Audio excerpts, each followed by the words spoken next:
Hello, welcome to ANA community.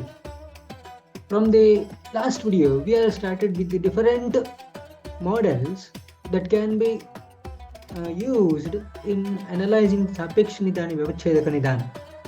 Initially, we have discussed Sapeksha Nidana and Vyavacchedaka Nidana. Later, we have started with the examples. After that, we have started with the different models. So first, we have discussed about the hypothetical deductive model. Today, we are going to discuss the same model with one example. When you think about hypothetical deductive model, hypothesis in the sense we are going to make one small statement, and deduction in the sense we are going to identify the different illnesses where the person may be having that particular presenting complaint, and deduction in the sense we are going to ruling out these different diseases one by one by looking into the different parameters. So as far as the hypothetical deductive model, that functions like this. If you are having the particular any problem, first of all there will be question will be asked. After that we are going to do the background research. After that we are going to do the construction of a hypothesis. Then fourth step will be analyzing the results and drawing conclusion. And after that, if the hypothesis is true, then report will be given either to the patients or the hospital, etc. Or if the hypothesis is wrong, then again we are going to reconstruct the hypothesis. After that, again we are going to follow the analyzing the results, etc., etc., until the hypothesis becomes true. Let us say one example. Suppose if the person is having the Uro Ruk, or otherwise what we can say the chest discomfort or chest pain. So this may be the clinical presentation.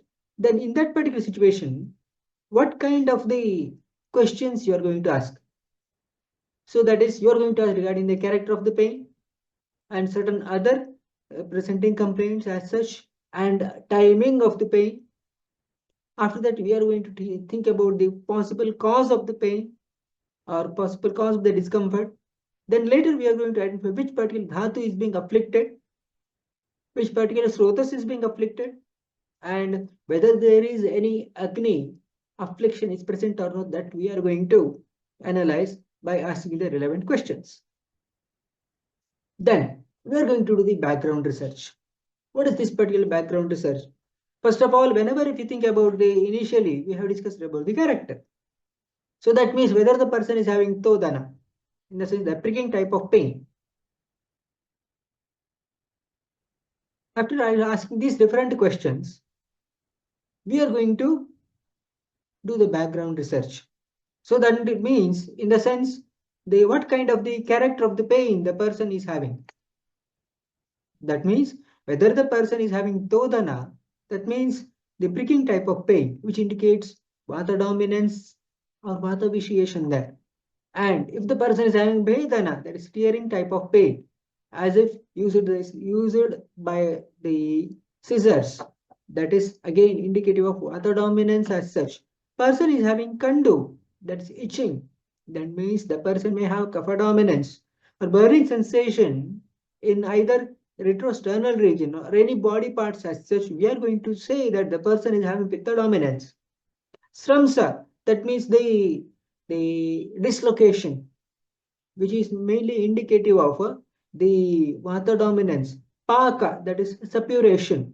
There may be a possibility of a dominance of pitta as such. Upalepa, that means a coating of in any part as such, may indicate kapha dominance. So that means these are the different discomforts we are going to observe in cases of dosha affliction. So that means whether the person is having sramsa vyasa, vedaswapa, sadaruktoda vedanam, etc. We are going to say vata dominance or vata prakopa is being present in the patient. Daharagoshvakitaha, svedah kleyas hrutih kotas, danam murchanam madaha, pitta prakopa are being expected. Sneha kathindya kandushitattva gauravam, bandhopalepastaimitya, shofa apakyati nidrataha indicates the kapha dosha prakopa is being observed in a particular individual. As far as timing is concerned, so that means we have to know which particular time the person is having the aggravation of the symptoms. This can be learnt by analyzing the Kala Samprapti. For that, look into the video of Kala Samprapti. So you are going to have the assessment, how to do the assessment based on the timing, we are going to know about it. Then comes the cause. We need to know about the dosha prakopaka karanas. व्यायामाद अपतर्पणात् प्रपतनात् भंगात् क्षयात् जागरात् वेगानां च विधारणात् अतिशुचः शैत्यादतित्रासतः रूक्षक्षोभकषायतिक्तकटुकैरेभिः प्रकोपं व्रजेत् वायुर्वारिधरागमे परिणते चान्यपरान्ये अपि च. If you are analyzing this, any 1, 2, 3 or more are being observed in an individual, then we are going to say the person is having vata vitiation. Pittasudahara ushmapakitaha, that is the katvam roshnavidahi tikshna lavada krodhopavasa tapastri samparka तिला अतसी दधि सुराशुक्तारणालादिभिः भुक्ते जीर्यते भोजने च शरदि ग्रीष्मे सति प्राणिनां मध्याह्ने तथा अर्धरात्रि समय पित्तं प्रकोपं व्रजेत्.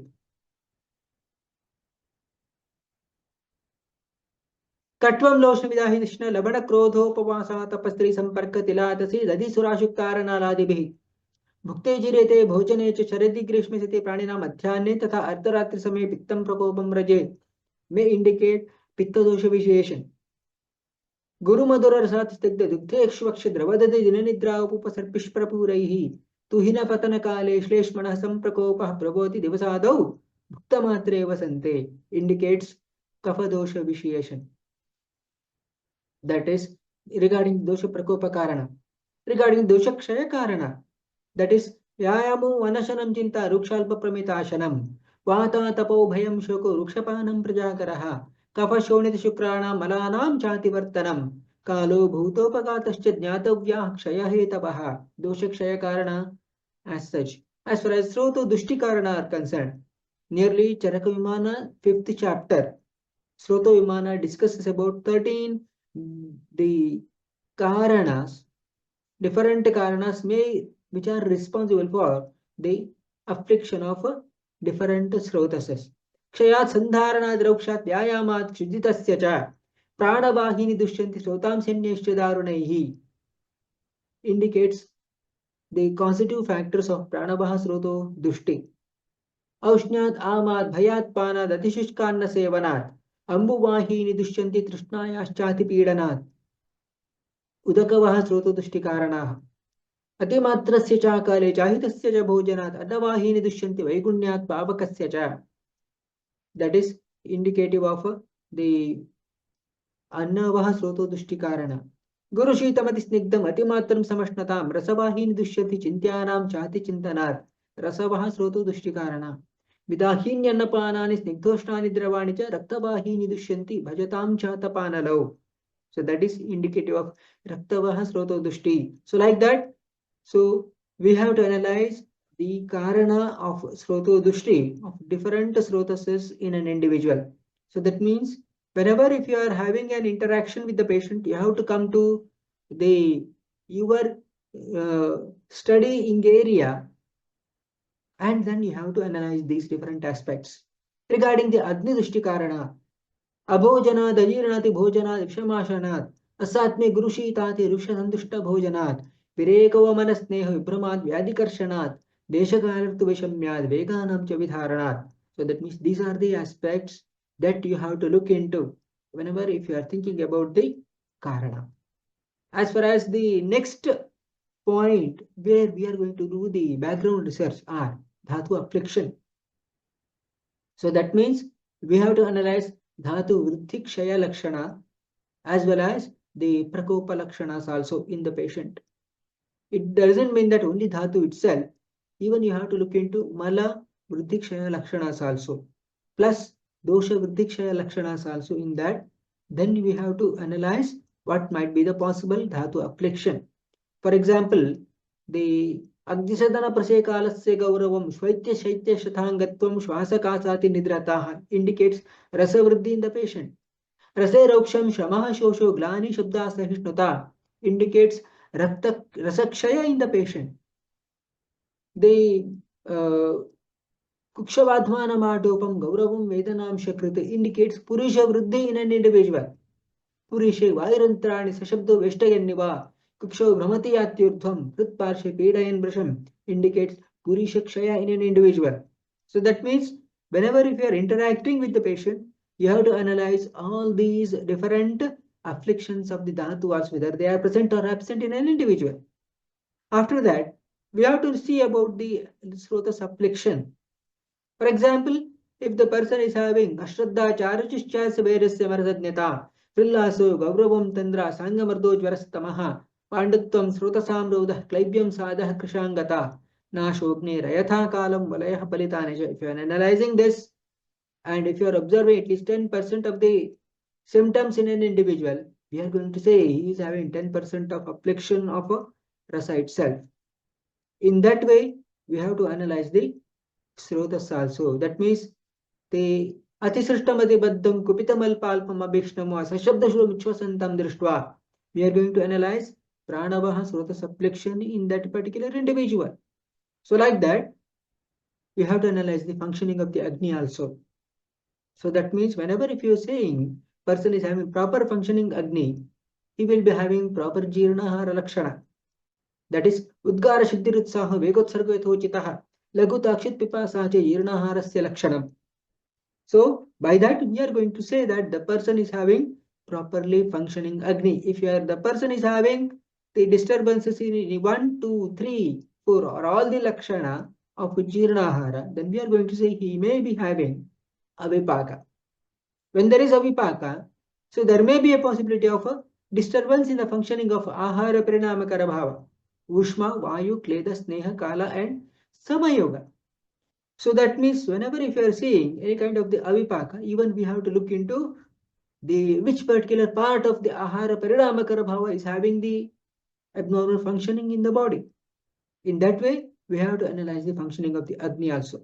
In that way, the background research has to be done in these different parameters. Even you can frame out even some more parameters also. Next, we are going to do the hypothesis construction.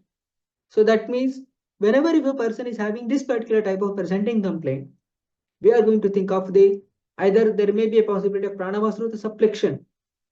The person may have the that is the atisrishtam atibaddham kupitam alpalpam abhikshnam sashabda shurmachvasantam drishtva pranavahanyasya srotansa pratushtani vidya. There may be a possibility of the few of these symptoms.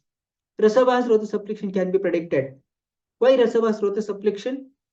Because Rasavasrota is having the Srotomula as Hridaya. So that means if a person is having the presenting complaint of the chest discomfort or Uro Ruk, which may be even indicate the Rasavasrota subflexion also. So that means sooner or later the person may have symptoms related to Rasavasrotas also. Whenever if you think about the Pranavasrotas, Pranavasrotas is also having the Hridaya as the Srotomula. By that, we are going to think about the whenever a person is having this kind of presenting complaint, even Rasavasrota subflexion can be predicted. Annavasrota subflexion can be predicted. How? So that means as the Annavasrotas will be having the continuation with Pranavasrotas also. This is actually the Mahasrotas will be considered whenever if you are saying Pranavasrotas, Annavasrotas and Purishavasrotas. In one single sentence, we can able to say it is Mahasrotas. In that way, as the person is having a continuation of Annavasrotas along with Pranavasrotas, there may be a possibility of affliction of Annavasrotas also can be predicted. Astivasrotas, how that it can be considered? The person is having the chest discomfort. Whenever if there is any kind of the pain in the joints, definitely the person may have the Uro Ruk itself.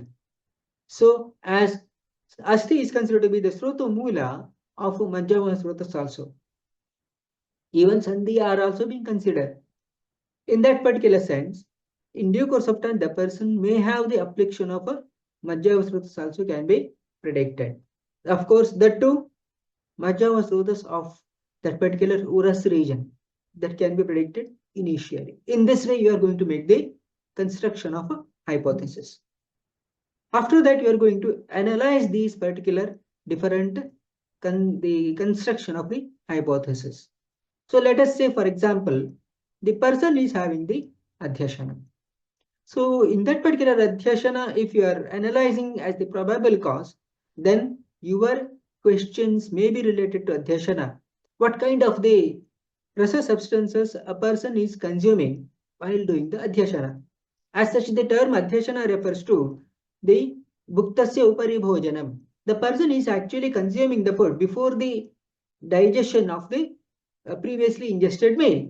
So that means whenever a person is having the certain amount of the food present in the stomach, he is again consuming the substances, food substances, even before the emptying of that particular food from the stomach into the small intestine. This is what is termed as adhyasana.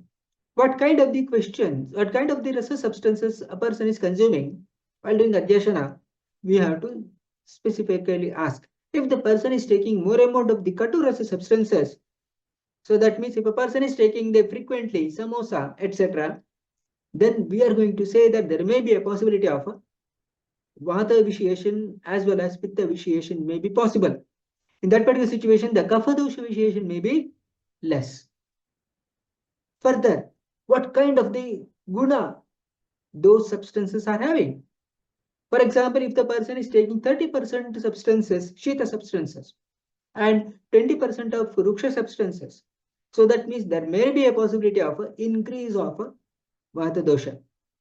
If the person is having again 15% of sickness substances, there may be a possibility of a vata pitta vitiation, and pitta kapha vitiation may be possible.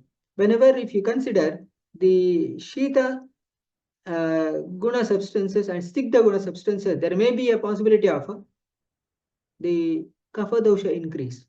And when you are thinking about snigdha guna substances intake, there may be a possibility of a kapha or a pitta dosha vitiation may be possible. If the person is taking the ruksha guna substances, there may be a possibility of the vata vitiation.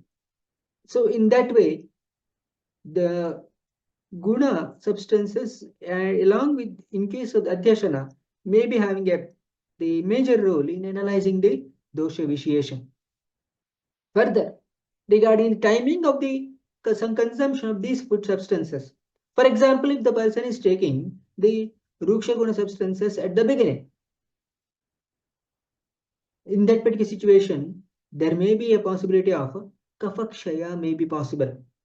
If the person is having the ruksha guna substances at the end of the food intake, there may be a possibility of vata vitiation may be possible initially. In that way, your questions should go.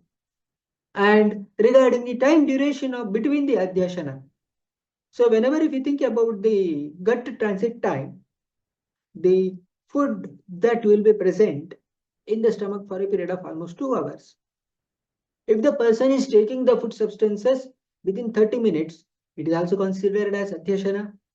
If the person is taking the food substances after a matter of 1 hour, then also it is considered as adhyasana.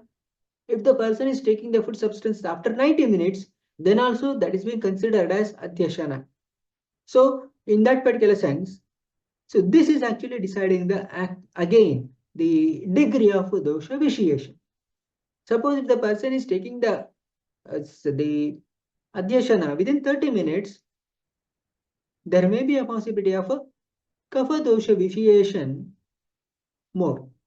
If the person is taking the adhyasana after nearly around 90 minutes, etc., then there may be a possibility of the different dosha vitiation depending upon the quality of the food. In this way, your the questions has to be framed, and you have to make these different questions, and you have to do the background research on these. Then again, you are going to have an interaction with the patient, which is going to decide the actual the status of the health of an individual. When you think about the interpretations in terms of overeating, as such, this is being considered. We have discussed the gut transit time. The food after ingestion, so that may be stored in the stomach for a period of 2 hours. After a matter of 2 hours later, the pyloric antrum that will be getting opened, the food starts entering into the small intestine, where the food may remain for a period of 6 hours. Later, the food will be entering into the ileocecal junction, and the food may remain in the large intestine for a period of 24 to 48 hours. This is what is considered to be the fate of the food in the alimentary canal. And when the person is doing the adhyasana, so that is overeating, what we consider as the food that is going to get entered before the empty of the already ingested food from the stomach to the small intestine. This is what is considered to be adhyasana. What actually happens is the consumed food, which are considered as macromolecules, and the food is present in the stomach, they may be, depending upon the nature of the digestion, there may be a possibility of either macromolecules itself or intermediate molecules itself or micromolecules itself. So in what way you can say micromolecules? If the person is consuming only the glucose as such, they are considered to be micromolecules. They get absorbed from the stomach itself. In that way, so the fate as such during the adhyasana, they may be either macromolecules or intermediate molecules. And when the person is doing adhyasana, there may be a possibility of reduced hydrochloric acid secretion. And when this particular hydrochloric acid secretion is going to get reduced, so that means the optimum level of the pH for proper digestion to take place is the 1.8 to 3.5. pH is 1.8 to 3.5. When the person is doing adhyasana, so this particular pH is going to get, what do you say, that the more than 5, which is considered to be responsible for the hampered activation of pepsinogen into pepsin, which is very essential for the conversion of macromolecules into intermediate molecules. And this in turn will be leading to gastric mucosal damage. Because of this, the macromolecules will remain as macromolecules, and sometimes intermediate molecules will remain as intermediate molecules. And this is actually leading to gastric mucosa to occur, damage to the gastric mucosa to occur. As far as content of the stomach are concerned, so the more food substances will be having the carbohydrate concentration. When there is carbohydrate concentration is increased in the ingested food, and if it is present in the stomach for longer amount of time, this is leading to microbial proliferation. And when there is microbial proliferation, which is again responsible for the rapid gastric mucosal damage. That means there will be a possibility of inflammation, which is responsible for the increased inflammatory markers to be produced in the stomach. When this is happening, this is leading to the influx of the more amount of the fluid into the stomach lumen, into the gastric lumen, which is again hindering the macromolecules to get converted into intermediate molecules or micromolecules. So like that, when there is gastric mucosal damage, so that means these macromolecules will be entering into the gastric mucosa, thereby, so these macromolecules will be attaching to the gastric mucosal wall for even longer amount of time, which is again responsible for the further increase of infectious process to happen in the stomach wall. This is again leading to the gastric mucosal damage further, thereby the macromolecules will be entering into the capillaries of the stomach, thereby it will be entering into the lymphatics later. which further leads to the entry of these macromolecules which are acting as pathogens enter into the heart via superior vena cava. Thereby it will be entering into the general circulation. In that way, so that will be this overeating may be responsible for the transport of the macromolecules from the stomach to the intravascular compartment. From there, it will be entering into the interstitial compartments through the arteries and later to the arterioles and capillaries. From the interstitial compartment, these macromolecules or pathogens will be entering into the cells. So, in this way, so the overeating may be responsible for transport from the stomach to the cells in the tissue level. Suppose if the macromolecules will be entering into the small intestine. In that particular situation, the mechanism will be same as that of a stomach. So that means the macromolecules will be moving to the periphery, that means moving to the intestinal lumen, thereby blocking the secretions of a intestinal lumen. Thereby, if the carbohydrates are entering into the small intestine, again there will be a possibility of a bacterial proliferation. Thereby, infection may happen in the small intestine. Thereby, small intestinal mucosal damage. Thereby, these macromolecules will be entering from the small intestinal lumen to the capillaries of the small intestine, thereby entering into the lymphatics, later to the heart. So, in that way, the macromolecules will be further entering into the large intestine and the pathological events continue. In that way, the dosha utpatti starts to occur in the mahasrotas, that is amashaya and pakvashaya. Thereby, these dosha, what we can say, the pathogens, they are entering from the capillaries of stomach, small intestine, large intestine, into the blood vessels, from there into the tissues, from there into the cells.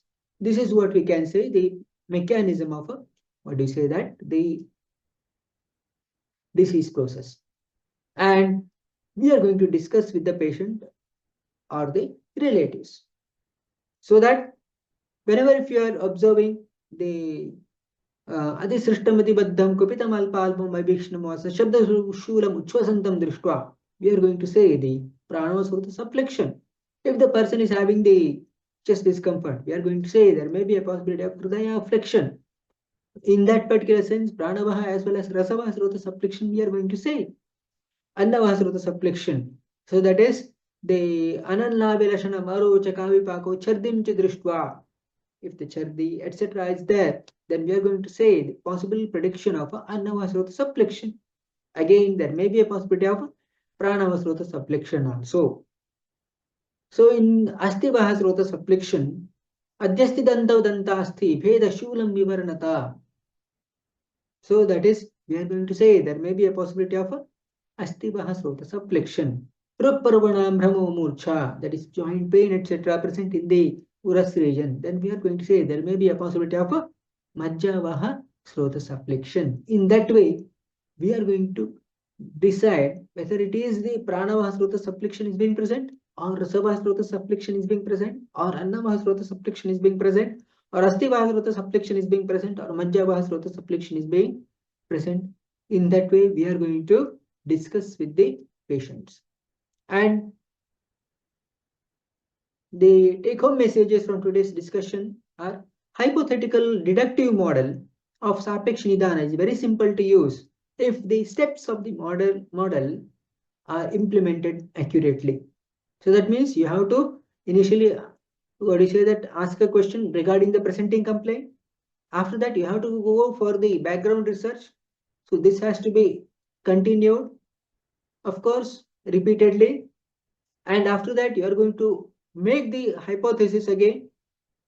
The person may be suffering from this particular srota subflexion. So that means again asking the question, then doing the background research, and then doing the what do you say, the hypothesis, and then later you are going to do the physical examination. So that is the fourth step.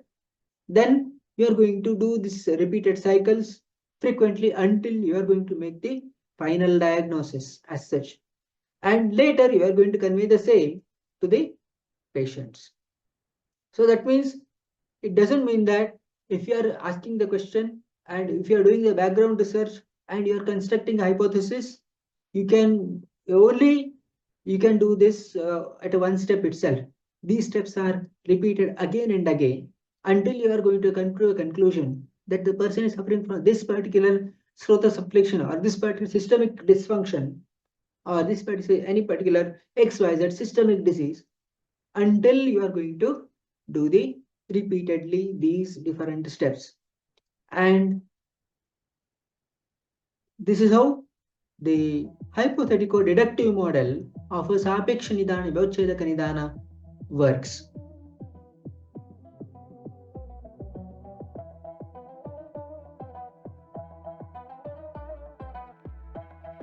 Dear ANA community, that's all for today. What are the major key takeaways from today's discussion? Mention in the comment box below. And what is the one video that you would like to hear in the coming videos? Mention in the comment box below and spread this particular video to maximum number of true Ayurveda learners so that we can make a huge movement out of this particular small message. That's all for today. Something more in the next video. Thank you.